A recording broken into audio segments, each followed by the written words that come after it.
Finally 2025 आ गया। आप सभी को शुभकामनाएं।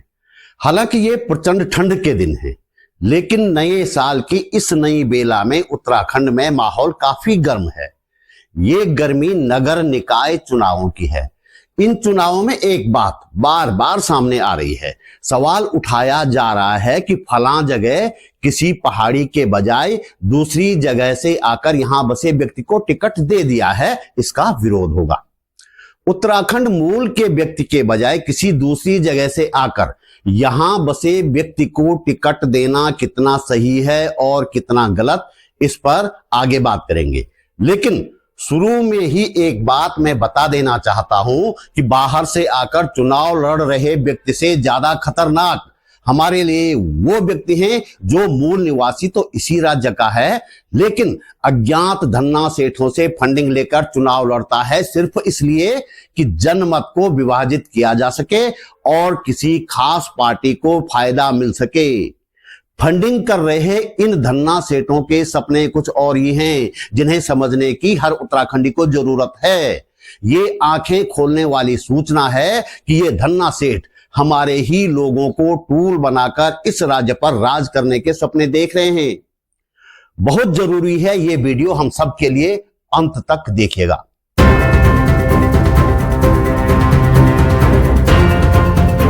नमस्कार, बात बोलेगी चैनल पर आपका स्वागत। मेरा नाम है त्रिलोचन भट्ट और मैं करता हूं जन सरोकारों की बात। वीडियो की शुरुआत एक सवाल से करता हूं। यह सवाल सीधे सीधे आपसे पूछता हूं। हम अपने इलाके या अपने राज्य के कई लोगों का नाम बड़े फक्र से लेते हैं कि उसने फलां जगह जाकर खुद को राजनीति में या किसी दूसरे क्षेत्र में स्थापित किया। आगे ऐसे कुछ लोगों के मैं नाम भी बताऊंगा। तो सवाल ये है कि यदि कोई बाहर से आकर हमारे यहां खुद को स्थापित करने का प्रयास करे तो हमें उसका विरोध क्यों करना चाहिए, बशर्ते कि वह तमाम जायज नाजायज तरीके अपनाकर हम पर राज करने की फिराक में न हो। ये बात मैं इसलिए कह रहा हूं कि ऐसे लोग इस राज्य में सक्रिय हैं। इस राज्य में राजनीतिक अस्थिरता फैलाने का दांव खेल चुके हैं। सीधे नाम लूंगा तो कल ही जेल भेज दिया जाऊंगा। मेरे पास जमानत के लिए और मुकदमा लड़ने के लिए पैसे नहीं हैं, इसलिए आप खुद समझ लीजिए किसकी बात कर रहा हूं। किसी गैर उत्तराखंडी मूल के व्यक्ति को यहां के किसी नगर निकाय में टिकट देना कितना सही है और कितना गलत, दिल्ली के उदाहरण से समझने की कोशिश करते हैं। दिल्ली में इन दिनों विधानसभा चुनावों की चर्चाएं शुरू हो गई हैं।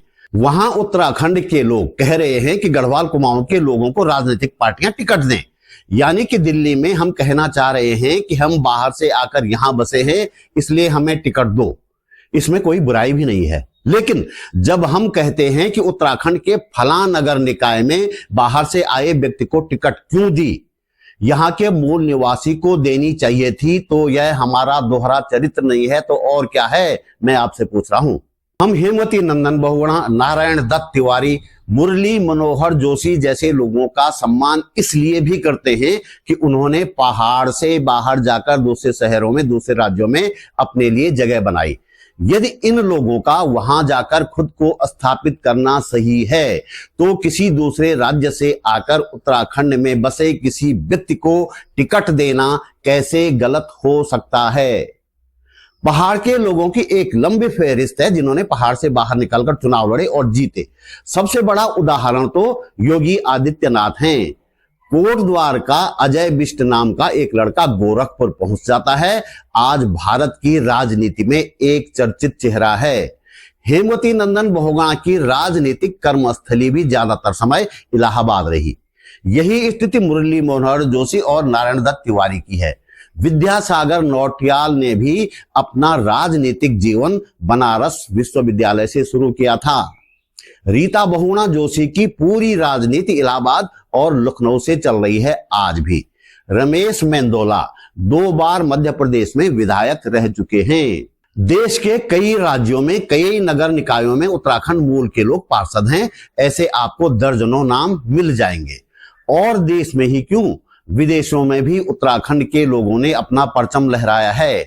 पाकिस्तान के पहले प्रधानमंत्री लियाकत अली की पत्नी आयरिश पंत कई देशों में पाकिस्तान की राजनयिक रही।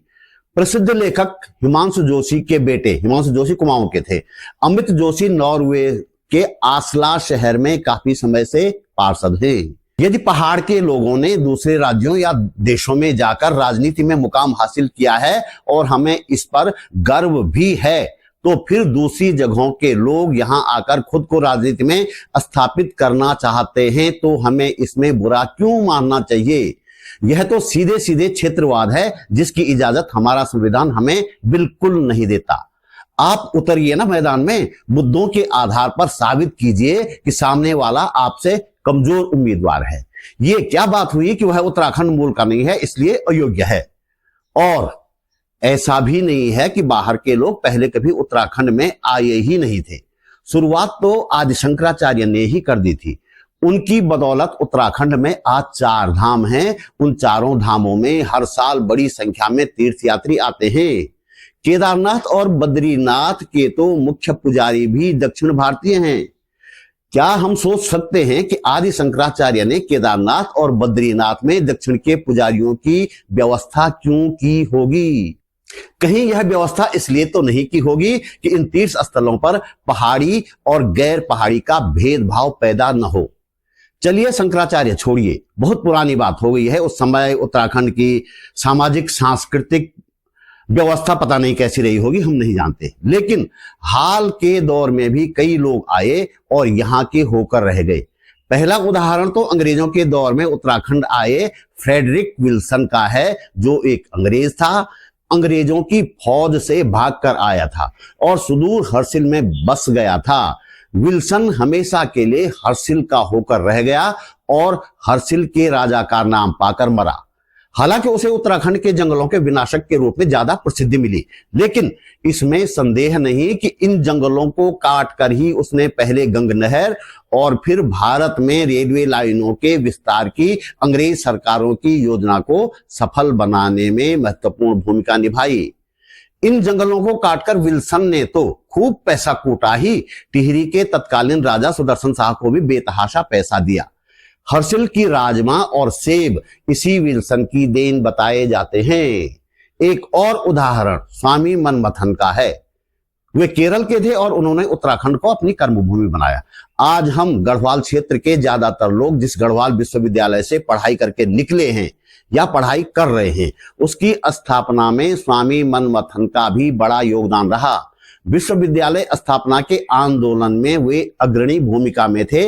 लंबे समय तक इस आंदोलन में जेल में रहे। 1977 में उन्होंने टिहरी के अंजनी सेण में भुवनेश्वरी महिला आश्रम की स्थापना की, जो आज भी महिलाओं की उन्नति और सशक्तिकरण में महत्वपूर्ण भूमिका निभा रहा है। ये सिर्फ कुछ उदाहरण हैं, बाकी भी कई उदाहरण हैं। आप चाहें तो सर्च कर सकते हैं। कहने का मतलब सीधा सीधा ये है कि इस बिना पर किसी उम्मीदवार का विरोध करना कि वह मूल रूप से हमारे क्षेत्र का रहने वाला नहीं है, किसी भी हालत में ठीक नहीं है। इससे ज्यादा खतरनाक तो वे लोग हैं जो बाहरी ताकतों से पैसा लेकर उत्तराखंड में चुनाव लड़ रहे हैं।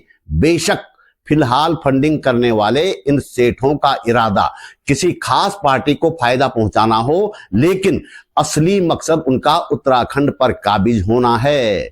इसलिए हमें ऐसे लोगों की पहचान करनी होगी ताकि कुर्बानियां देकर हासिल किया गया ये राज्य धन्ना सेठों की बपौती न बन जाए। तो दोस्तों, इस वीडियो में इतना ही। आप महसूस करते हैं कि इस वीडियो को बनाने में थोड़ी बहुत मेहनत की गई है और आपको इससे कुछ काम की जानकारी मिली है, तो वीडियो को लाइक करें, कमेंट करें, साथ में अपने दोस्तों के साथ शेयर भी करें। हमारे पास इनकम का कोई जरिया नहीं है, इसलिए यदि आप समर्थ हैं तो अपने जेब खर्च में से एक छोटी सी राशि निकालकर आर्थिक सहयोग अवश्य करें। आप YouTube पर वीडियो के नीचे ज्वाइन बटन पर जाकर या सुपर थैंक्स पर जाकर मेरा सहयोग कर सकते हैं। डिस्क्रिप्शन में बैंक डिटेल भी है। मेरा चैनल सब्सक्राइब करें, फेसबुक पेज फॉलो करें, बातबोलेगी.com भी देखें। जल्दी मिलते हैं एक और मुद्दे के साथ एक और वीडियो में। नमस्कार।